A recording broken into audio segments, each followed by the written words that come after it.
Wasteland Wednesday! Hardware is a 1990 British-American sci-fi horror film written and directed by Richard Stanley and stars Dylan McDermott, Stacey Travis, and John Lynch. The plot follows an art project gone wrong when pieces of a deactivated cyborg start to rebuild itself inside a woman's apartment in a post-apocalyptic world. So I've talked about Richard Stanley here once or twice, I think, but this is my first time actually reviewing any of his stuff.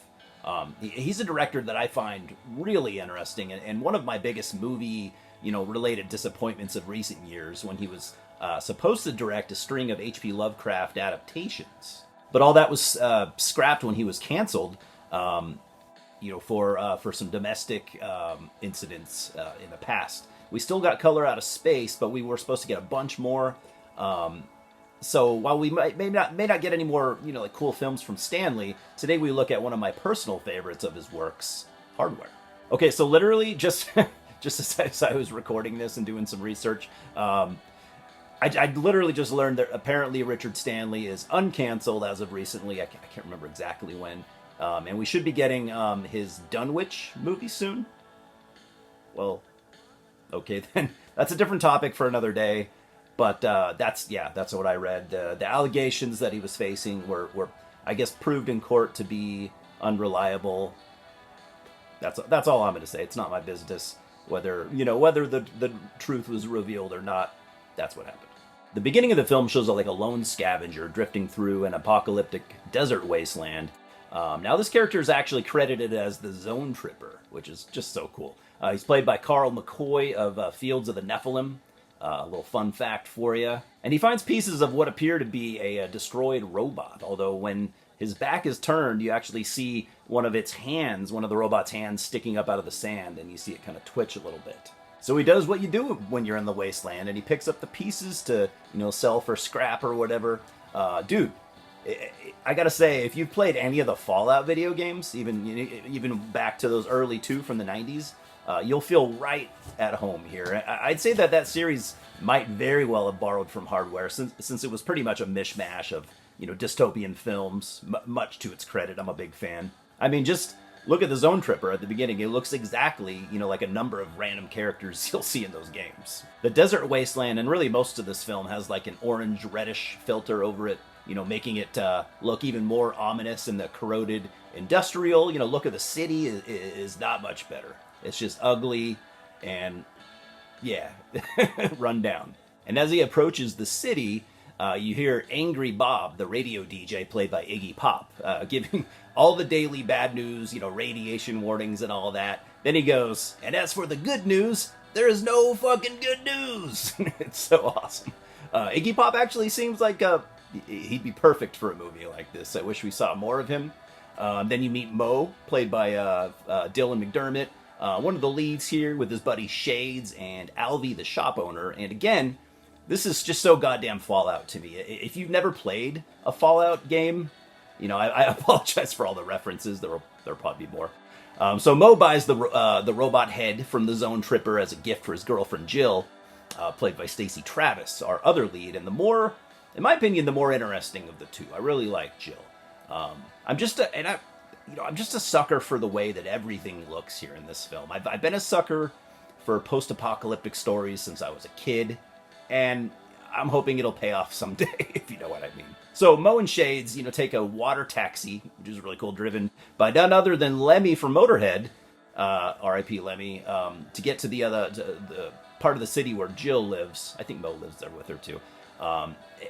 It's a slummy part of town where I imagine most people live in this world. And on my most recent watch, I really tried to look for symbolism or signs of, how shit got this way.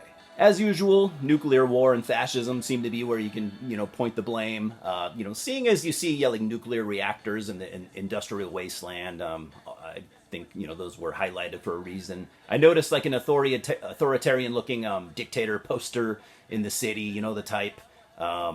And news reports of a government population control program, which is very important to the story. I always want to know more about these worlds, and usually we don't learn a ton about them in these types of movies, like Mad Max, Road Warrior, and then they kind of gloss over, nuclear war and stuff like that. This one is really no different, I guess, but the world building to me is just really good, and the set design, really good, especially for $1.5 million. I think is what it cost.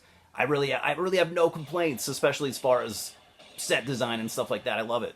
There's a focus on industrial imagery, adding to the grimness of everything. There's an oddness to the characters and how they interact with each other. And the first time I watched this, I found it kind of off-putting. And I think a lot of people probably do, if I were to guess. But the way I see it now is, why wouldn't people be different?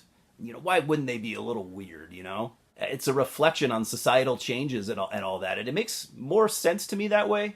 So Jill takes the robot's skull, like I said, and makes a sculpture out of it. She's an artist that makes things out of scrap metal, and she paints like an American flag on it, and it actually looks just really fucking awesome.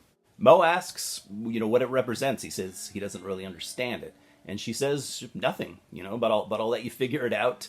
I'll let you figure that part out. But we end up with a killing machine with an American flag painted on its skull. It's fucking brilliant. So one night, Alvy the shop owner calls Mo and tells him that he did some research, and that robot head was the head of a Mark 13 military robot. A self-repairing genocidal robot programmed for population control. I discovered this movie a few years ago when I went through a Richard Stanley phase, which I'm about to go through another one, and I'm so glad that I did. It just hits so many personal marks for me. It's not a world I'd like to live in, but boy, do I enjoy taking trips through it. I'm giving Hardware 3 out of 4 stars. I just absolutely love it. I know some people consider it to be style over substance, but I just never seem to see it that way, even when I try. I even remember Jay Bauman from Red Letter Media, someone who I really respect, saying he doesn't like it, really. Some critics back then, they also called it like a Terminator or an Alien ripoff. But man, being a big fan of both those movies, I absolutely just don't agree with that. If anything at all, it was a ripoff of a 1981 one-off comic story called Shock, because they were successfully sued by those guys for plagiarism, which is disappointing to hear. It really is, but I don't know the full story. But this led to it not seeing a DVD or Blu-ray release until 2009. I assume it had a VHS release back in the day, but I don't know. This movie is super stylish by design. Every shot is just dripping with style, and it's very atmospheric. It just draws you in. And in my opinion, a bit of that atmosphere needs to be credited to Simon Boswell for one of the coolest fucking film scores I have ever heard. It's very hard for me to try and review Hardware objectively, because there just really isn't anything about it that I dislike. The characters are all interesting, but if you need deeper backstories, I guess you won't really get that here. And I guess some people also thought that it was too gory, but I actually could have gone for more, because the practical gore here is awesome. I mean, I'm a fan of gore and stuff like that, so again, that didn't bother me in the least bit. And I mean, look at the first 2 Terminator movies. I mean, those movies have some brutal, gory scenes in them. I don't really remember anyone bitching about that, but I don't know. Did it need to be as graphic as it is? I mean, that's kind of where a lot of the horror elements come into play, so I'd say it makes perfect sense. I could definitely see this being an influence on directors like Panos Cosmatos. So if you're into post-apocalyptic or cyberpunk films or the Fallout video game series, I just can't recommend this enough to you. Also, if you have any, what are your favorite cyberpunk films? Let me know. Throw me some recommendations. Cheers, guys, and I'll see you at the multiplex. Subscribe right now, please.